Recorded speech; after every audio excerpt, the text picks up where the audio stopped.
for you. Hey, it's back to school, but not enough local students took the new Common Core test. We have the numbers in from area districts, and they show the state could very well risk losing funding.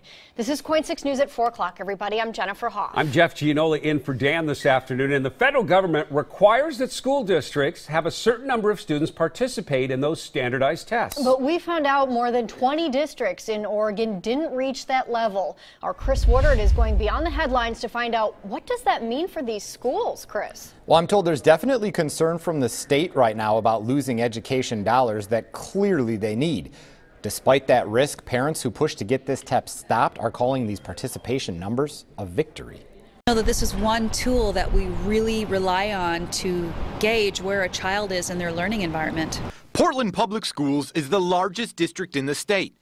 But when it comes to standardized testing, they have one of the worst participation rates. Are those numbers a concern for the district? Well, we'd love to see them higher, but we also know it was the first year of this test. Today we got our hands on Common Core testing participation numbers. Overall, the state did hit the 95% mark, but fell below it for African American students and students with disabilities. And 21 districts in Oregon did not meet the participation standard in either English, math, or on both tests. Lake Oswego didn't hit the mark on either test and only had 92% participation overall. Portland didn't meet the requirements in either test and only had 86% participation overall. Will you do anything to try and increase those participation numbers?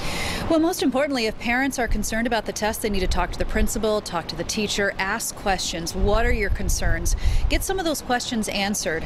You know, we also hope by doing that, then more parents, again, are going to feel comfortable letting their children take the tests. The U.S. Department of Education has warned that more than $300 million in funding could be lost if Oregon doesn't hit that mark for all groups. The frustration. But parents like Libby Crawford have been fighting to stop Common Core testing for months. I think they're focusing too much on teaching to a test and not teaching to a child. Today, Crawford told me the lower participation numbers are great news, means parents are paying attention to the test issues, and sends the message that states, not the feds, should control education.